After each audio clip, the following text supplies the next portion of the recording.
We all hear about India as a rising global power, right?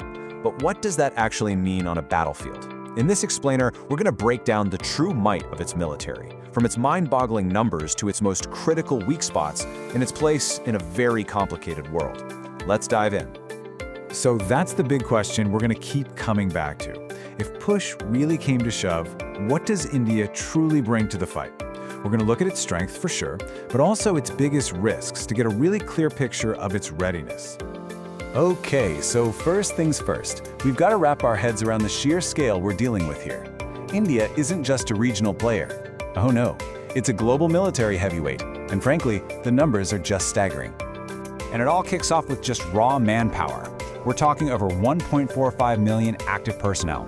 That number alone puts India in a very, very exclusive club of military powers on this planet.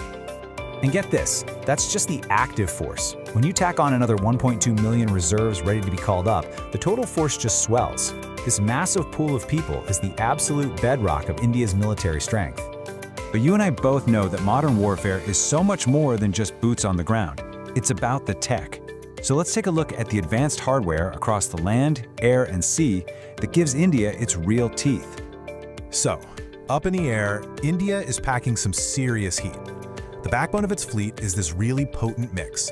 You've got the workhorse Russian Su-30 MKI, which is all about dominating the skies, and then the French Rafale, which is this incredibly versatile jet that can do deep strikes and even carry a nuclear payload. That 1-2 punch gives the Air Force incredible reach. Now let's look at the Navy, because the story here is all about incredible, rapid expansion. I mean, the Indian Navy now operates 2 aircraft carriers, a feat very few nations can claim. And one of them, the INS Vikrant, was built right there in India. That sends a really clear signal, doesn't it? The ambition is to project power across the entire Indo-Pacific. And then, of course, you've got the ultimate insurance policy, the strategic deterrent. India has this whole range of sophisticated missiles. The Agni series gives them a credible long-range nuclear threat, while the BrahMos, the world's fastest supersonic cruise missile, can deliver a devastating conventional punch to just about any target, whether it's on land or at sea. Okay, so we've painted a picture of some serious strength, right? But that's only half the story. That strength is constantly being tested by some major challenges, both from the outside and from within. You can't understand the power without understanding the pressure points. India is in a really tough spot, geopolitically speaking, because it's essentially facing a two-front challenge. You've got the West, with the line of control with Pakistan, still one of the most volatile borders in the world. And then to the north and east, the problem with China is totally different. It's a battle against insane terrain, altitude, and just nightmarish logistics in the Himalayas. Two very different threats, and they both demand completely different strategies. And if you look under the hood, there are some real modernization gaps. Sure, the elite units have world-class gear, but other parts of the army are still using older tanks and artillery.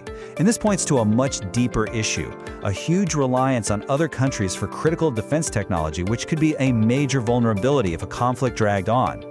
And all of this, of course, plays out on the grand chessboard of geopolitics. A nation's military power doesn't exist in a bubble. It's shaped by its friends and, just as importantly, by its rivals. And for India, these relationships are getting more complex by the day. What's fascinating is how India is navigating this complex web.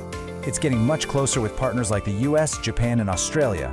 That's the Quad you hear about, all to counterbalance China. But at the same time, it's holding on to its crucial, historic defense relationship with Russia. It's a real balancing act, all while facing its primary adversaries, its longtime rival Pakistan, and the growing challenge from China. All right, so we've got all the pieces. Let's put them to the test. Let's run a little thought experiment. How would all these strengths and weaknesses actually play out in a potential conflict with Pakistan? First off, just follow the money. The difference is absolutely staggering. India's defense budget is cruising past $80 billion. Pakistan's is around $11 billion. That massive economic gap translates directly into more planes, more ships, and the ability to sustain a fight for much longer. And because of that huge spending difference, if we're talking about a straight-up conventional fight, no nukes, just tanks and planes, well, India holds a clear, decisive advantage. Its Air Force and Navy are simply bigger, more modern, and more capable. On paper, the outcome looks pretty straightforward. But, and this is a huge but, wars are never that simple, are they? That all-conventional superiority gets immediately complicated by one overwhelming factor: Pakistan's nuclear weapons. It's the ultimate game changer, and it raises the stakes of any conflict to a level that is, frankly, unthinkable. And because those stakes are so incredibly high, a major conflict like this would never happen in a bubble. The rest of the world would jump in with immediate, overwhelming pressure on both sides to back down, absolutely terrified of where it could lead. So, after all that, what's the big picture here? Well, India's military is, without a doubt, a formidable force. Massive manpower, cutting-edge tech, but it's also boxed in by some very real challenges. That two-front threat, those modernization gaps we talked about, and the nuclear shadow hanging over the region. It's a constant, high-stakes juggling act between deterrence, defense, and diplomacy. So, as you can see, it's a super complex and dynamic picture with no easy answers. So I'll leave you with this to think about.